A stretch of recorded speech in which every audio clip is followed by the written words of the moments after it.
Olá, querido irmão, graça e paz. Vamos retomar os nossos devocionais na carta de Paulo aos Colossenses, olhando agora para o capítulo 1, do versículo 13 até o versículo de número 23. É onde Paulo começa de fato a sua argumentação, mostrando a supremacia de Cristo Jesus.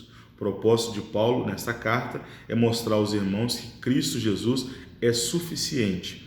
Não pode ser dito assim: Cristo me salvou com a ajuda disso ou daquilo. Não, nós fomos salvos em Cristo Jesus, nós somos feitos para a glória de Cristo Jesus e isso é suficiente, não há nada que possa ser adicionado a isso. Os irmãos dessa igreja estavam sofrendo com aqueles que diziam que deveriam ser adicionados algumas coisas, como observâncias de dias, como alguns rituais, ou seja, se você não fizer isso ou aquilo, você não será salvo, porque a salvação depende dessas coisas. E aqui Paulo está dizendo, não é assim. E ele vai nos mostrar quem é Jesus e a suficiência de Cristo Jesus. Vamos ler o que ele diz. Ele nos libertou do império das trevas e nos transportou para o reino do Filho do seu amor, no qual temos a redenção, a remissão dos pecados. Este é a imagem do Deus invisível, o primogênito de toda a criação, pois nele foram criadas todas as coisas nos céus e sobre a terra, as visíveis e as invisíveis, sejam tronos, sejam soberanias, quer principados, quer potestades, tudo foi criado por meio dele e para ele. Ele é antes de todas as coisas, nele tudo subsiste, ele é a cabeça do corpo, da igreja, ele é o princípio, o primogênito de entre os mortos, para em todas as coisas ter a primazia, porque aprouve a Deus que nele residisse toda a plenitude, e que, havendo feito a paz pelo sangue de sua cruz, por meio dele reconciliasse consigo mesmo todas as coisas, quer sobre a terra, quer nos céus.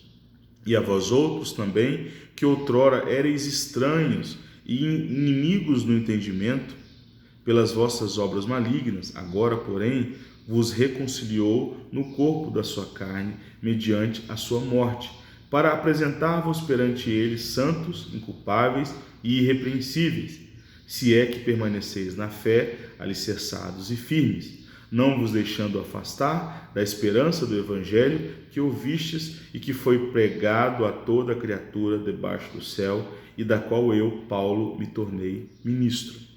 É interessante que quando nós olhamos para a história bíblica, nós percebemos dois homens que servem como paradigmas de um tipo de humanidade.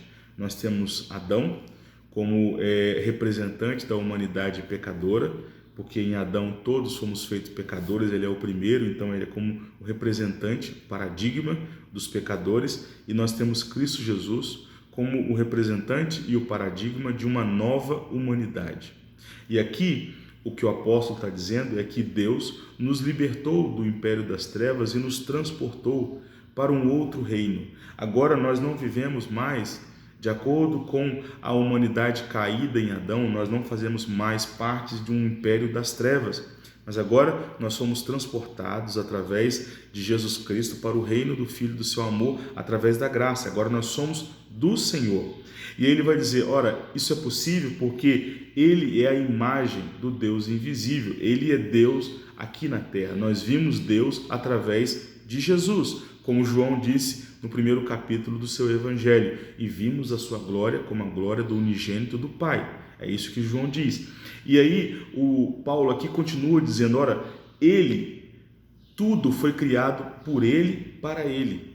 Ou seja, não há nada neste mundo que não tenha sido criado para Cristo Jesus. Ele é o centro de todas as coisas. Ele é o cabeça desse corpo, dessa nova humanidade. Ele é o cabeça da igreja. Ele é o princípio, o primogênito. Ele que começa, como está também em Efésios capítulo 2. Cristo Jesus, então, é colocado aqui como o começo, né? Ou seja, o início dessa nova humanidade. E todo mundo está sujeito à sua soberania. Não apenas o reino da luz, mas o reino das trevas. Todas as coisas, soberanias, principados, tudo está sujeito ao domínio de Jesus. Como está em Apocalipse também, quando diz que no trono havia alguém sentado e depois apareceu aquele que é o leão da tribo de Judá, que foi digno de abrir o livro e desatar os selos, ou seja, mostrando que Cristo Jesus é o supremo Senhor de toda a humanidade. Todas as coisas têm significado apenas em Cristo Jesus. Portanto, quando nós falamos de salvação, quando nós falamos de vida com Cristo, nós estamos falando dessa obra poderosa de Cristo Jesus. E o apóstolo Paulo vai usar ainda a expressão reconciliar. Por que ele usa essa expressão? Porque quando o homem caiu no pecado, a humanidade toda se rebeliou contra Deus. E há então uma inimizade entre Deus e o homem por causa do pecado. Mas Cristo Jesus, como representante dessa nova humanidade, ele nos reconciliou com Cristo Jesus. Não apenas a nós, mas ele também, através de nós, vai fazendo com que todas as coisas à nossa volta possam ser novamente redimidas a Cristo Jesus.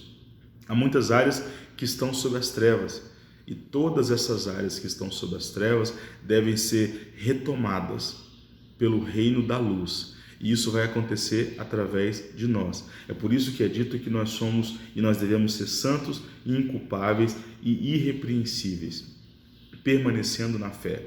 Por quê? Porque a cultura precisa ser redimida, a política, as relações sociais, a natureza, o relacionamento com a natureza, o uso da natureza está muitas vezes debaixo do domínio do pecado, das trevas, e nós como cristãos somos chamados, assim como Cristo Jesus, para viver essa reconciliação, reconciliando todas as coisas com Cristo Jesus.